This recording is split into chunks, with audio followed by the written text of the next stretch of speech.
Thank you so much for choosing to serve in the student ministry. We are so grateful that you want to be a part of what God is doing. We believe we have some of the greatest students in Colorado Springs and are excited to see how God is going to use them, but we truly believe we have the greatest leaders. So thank you for being a leader with Cross Fellowship students. There is a couple things I want to walk you through before you start serving. And so if you missed the meeting, this is all that we covered.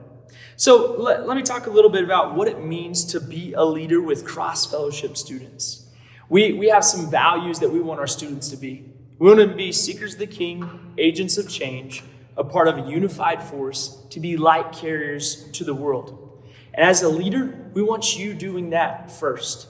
We are the ones who are to show what that looks like, to give an example, to give our students to know what it means to be a seeker of the King, what it means to be an agent of change, what it means to be a part of a unified force, and to be a light carrier. So first and foremost, focus on your relationship with Jesus. Make sure that you're pursuing him, that you're seeking him, that you're being sanctified him, that you're a part of community, and that you are reaching the world around you. We also want leaders to affirm the Baptist faith and message. That is something that we affirm as a church, and we want our leaders to affirm that.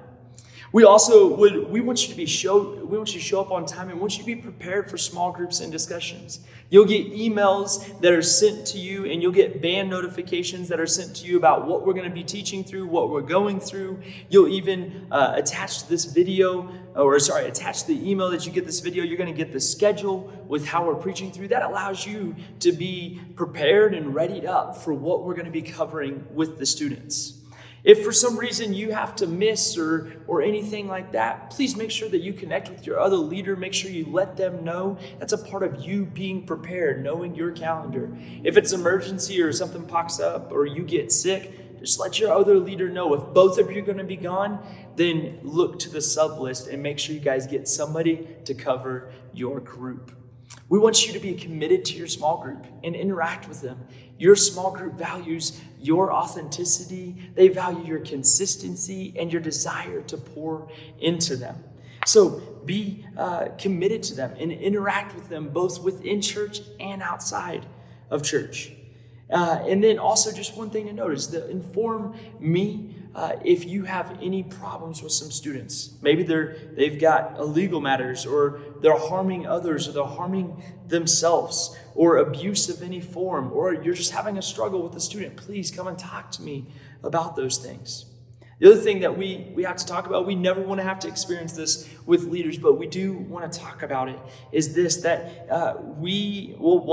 don't date anybody in the youth group. You cannot be romantically involved with a young person, but also don't be alone with them and don't close doors with single people. Make sure that somebody else has eyes on you. This is for your safety as well as the student's safety. Don't ever physically discipline a young person. Never make drugs, alcohol, or tobacco products or vapes available to young people. There is several other things that you'll receive in this covenant that I want you to read through and you can see. But we got to know that we are pushing students towards Jesus. So we want to make sure that all of our actions and all of our intentions reflect his name and give him glory. And then the last thing is, know that outside of the walls of the church, as well as inside of the walls of the church, you are representing Jesus first and foremost.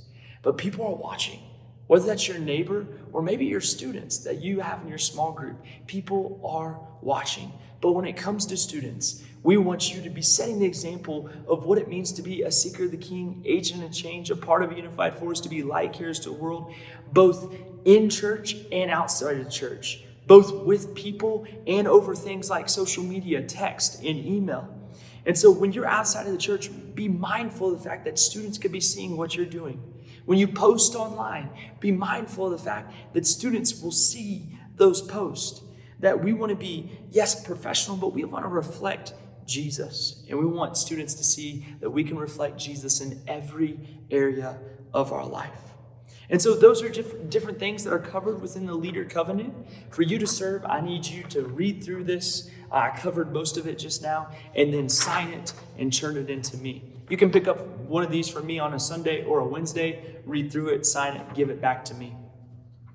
So that's the covenant. Let me talk to you about some practical things. This year, we are so excited for what we're going to be walking through.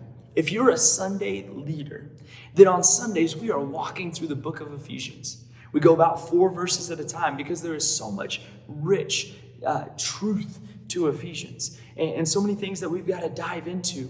And we believe in a world that is feeding our students anything but the truth, then we want to build them on the firm foundation of the gospel, the firm foundation of the truth of God's word. And we want to answer hard questions so they know what they believe. And so on Sundays, we'll be covering on Ephesians. On Wednesdays, we're going to be covering many different apologetic things. But when it comes to Wednesdays, what it looks like is we do 2 weeks of diving deep into God's word, addressing a truth. We do a week of equipping students in some way for the works of the ministry. And then we do a gospel week, a week intended for them to bring their friends to. And so on the first 2 weeks, we'll cover hard, difficult topics, anything from why does God allow evil, all the way to how do we deal with the LGBTQ community, all the way to relative and absolute truth. We're addressing a lot of different things that our students have asked questions on. And then the equip is always going to be focused on whatever we're going over that month. So if you served with us last year, it's going to be a little bit different than last year. We'll still study God's word together, but there may be sometimes, like for example, we're going to be covering mental health in November. That month, we are going to bring in some mental health professionals who are going to talk to both our parents and our students on what it looks like to handle mental health when your friends are struggling with it, but also what it looks like to make sure that you are mentally healthy and that you are pressing into the Lord even through the side of what's going on between your ears.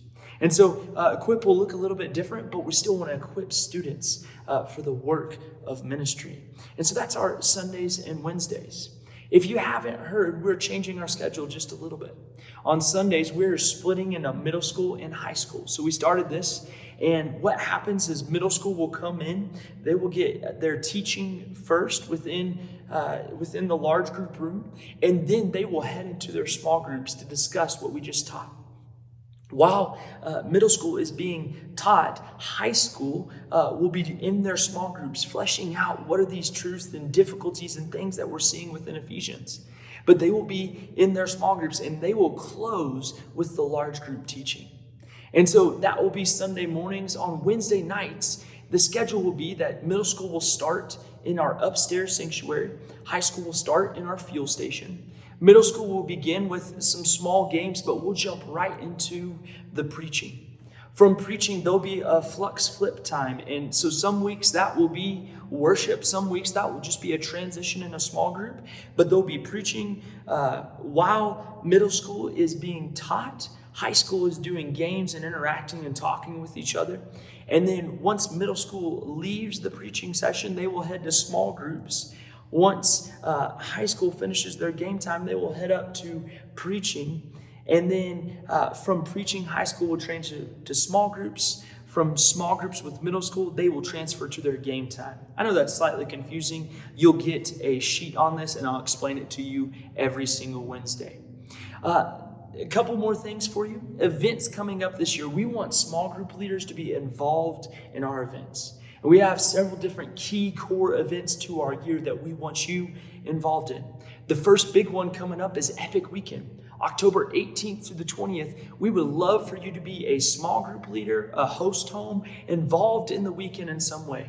We really love if our small group leaders are leaders for our students at Epic Weekend. We believe this weekend really will allow you to connect with students in ways that you can't really connect with them on a Sunday and Wednesday. It just gives you more time and more ability serving together, having fun together, creating memories together. So Epic Weekend, October 18th to the 20th. Soon after that, on November 9th, we are doing a citywide, basically one-day mission trip. It's the National Day of Evangelism, and we're partnering with 5 of our youth groups to go and share the gospel all across Colorado Springs. We want you to be a part of that, for students to see you evangelizing, but also for you to come alongside students and walk with them as we are in places in the city. Then following that in January 17th through the 19th, we have Pow Pow Camp, our winter camp. We're going back to Sky Ranch Horn Creek. We are super excited to be back there, and we want you to be a part of that. Winter camp is a fantastic retreat right after the holiday season to get us back into the groove, but also it's a new year, a fresh start. We get to experience God's grace and launch us into what He's called us to do. Then following in March 22nd through the 29th, we're heading to Louisiana to work with Dr. Tom's church in New Orleans. And we are going to be doing everything from evangelism to eating some beignets to serving the community and several other things. We would love for you to be a sponsor on that trip. And then in June, we're targeting June 13th through the 21st. We're heading to Peru. If you desire to go to Peru with us, that's something we want you to be a part of. You'll be able to have a slot to be able to serve and go with us to Peru. And then the last thing is looking at the targeted dates of July 14th through the 19th is summer camp. We'd love for you to go with us to summer camp. Last year, we believe we got a little bit of a slice of heaven. That it was something that we just got to experience great unity and community. God moved in mighty ways. Salvation was received and people made incredible decisions. And we want you to be a part and come and serve alongside the students at summer camp. And ask those who went. It was an incredible time. And we are super excited to head back to the same place this next year. So to get back just to some practical logistical things as you show up on a Sunday or a Wednesday.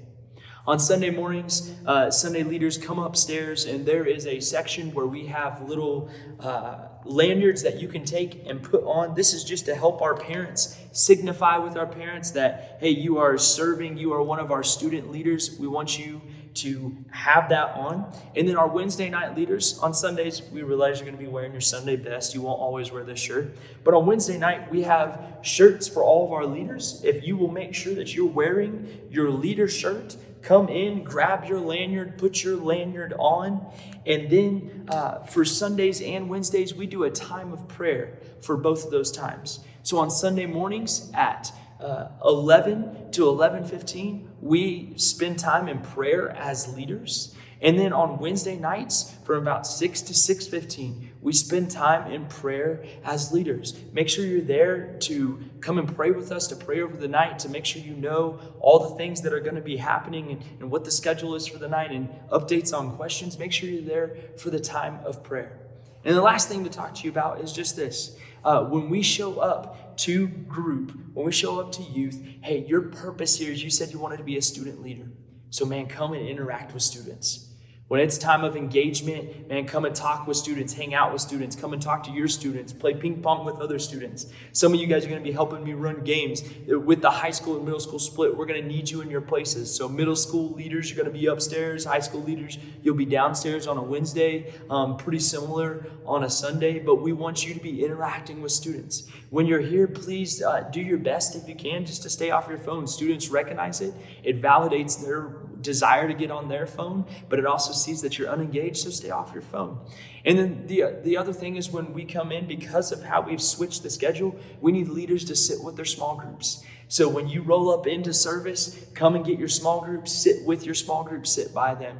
And so those are a couple of changes for the year. We just want to be involved with these students. The more involved and intentional we are, the greater growth we're going to see in them, the greater connection we're going to have with them. I love you. I appreciate you all. Thank you for being willing to serve in the student ministry. If you have any questions or need any other information or need to know something, man, please reach out to me. Give me a call. Shoot me a text. Let's go get coffee. Let's do something. But appreciate and love you all. So excited for how God is going to move in the student ministry this year. We'll see you.